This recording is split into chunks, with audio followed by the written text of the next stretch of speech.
গার্ডের নিচের পর বৈদ্যবাটিতে হুড়মুড়িয়ে ভেঙে পড়ল একটি পুরানো বাড়ি, যার ফলে আহত হয় ওই কাজের সাথে যুক্ত থাকা 2 শ্রমিক। ঠিকাদার সহ 3 জনকে আটক করেছে শেওড়াফুলি ফাঁড়ির পুলিশ। রবিবারের পর মঙ্গলবার ফের একটি বাড়ি ভেঙে পড়ার ঘটনা ঘটল। এদিন বৈদ্যবাটির চৌমাথা জিটি রোডের ওপর একটি পুরানো বাড়ি ভাঙার কাজ চলছিল কয়েকদিন ধরে।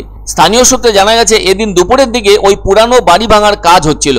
হঠাৎই ওই বাড়ির একাংশ জিটি রোডের উপর ভেঙে পড়ে। ওই অবস্থায় পড়ে গিয়ে 2 জন শ্রমিক আহত হন। তাদেরকে প্রাথমিক চিকিৎসার জন্য হাসপাতালে নিয়ে যাওয়া হয়েছে। আর এই ঘটনায় চারদিক জুড়ে চাঞ্চল্য ছড়িয়েছে। স্থানীয়রা জানান, একটুর জন্য বড়সড় দুর্ঘটনা থেকে রক্ষা পেল মানুষজন বলে অভিমত বৈদ্যবাটির বাসিন্দাদের। কেননা ওই জিটি রোড তো যথেষ্ট ব্যস্ততম রাস্তা, ফলে ওই বাড়িটি যেভাবে ভেঙে পড়ে যায় ব্যস্ততম ওই রাস্তার ওপর, তাতে যে কারো কোনো চোট আঘাত লাগেনি এটাই রক্ষা।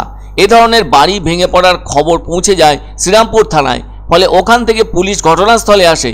সমস্ত দিক লক্ষ্য করে পুলিশের বুঝতে অসুবিধা হয়নি যে ঠিকাদার সংস্থা সঠিক পদ্ধতি না মেনে এলোমেলোভাবে পুরানো বাড়িটি ভাঙছিল। কোনো রকম নিরাপত্তা ব্যবস্থা ছিল না।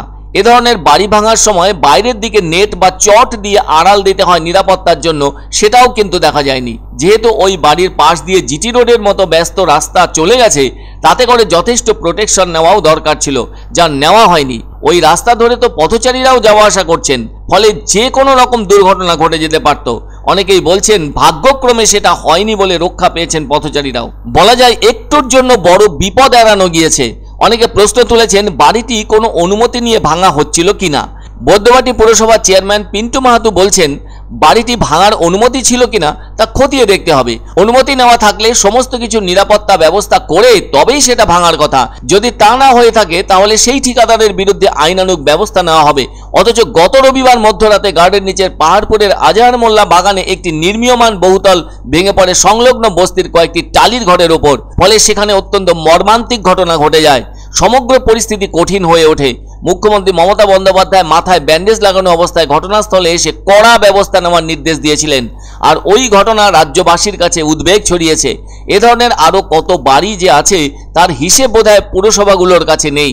যার ফলে এদিন হুগলির বৈদ্যবাটিতে চৌমাথার জিটি রোডের ওপর যে পুরানো বাড়িটি ভেঙে ফেলার কাজ চলছিল, সেক্ষেত্রে বৈধ অনুমতি ছিল কিনা সেসব এখনও স্পষ্ট হয়নি। যে কারণে ওই বাড়ি ভাঙার দায়িত্ব নেওয়া ঠিকাদার সহ 3 জনকে গ্রেপ্তার করতে সমর্থ হয় পুলিশ। এ ধরনের পুরানো বাড়ি রাজ্যের অনেক শহরে আছে। ফলে এগুলো ভাঙতে গেলে প্রথমত দরকার বৈধ অনুমতি এবং তারপরে দরকার বাড়িটি ভাঙার ব্যাপারে যথাযথ নিরাপত্তা রাখা। এক্ষেত্রে ওই বাড়ি ভাঙার ব্যাপারে কোনো রকম নিরাপত্তা ছিল না। তাহলে কি ওই ঠিকাদার অনভিজ্ঞ ছিল? প্রশ্ন উঠেছে তা নিয়েও।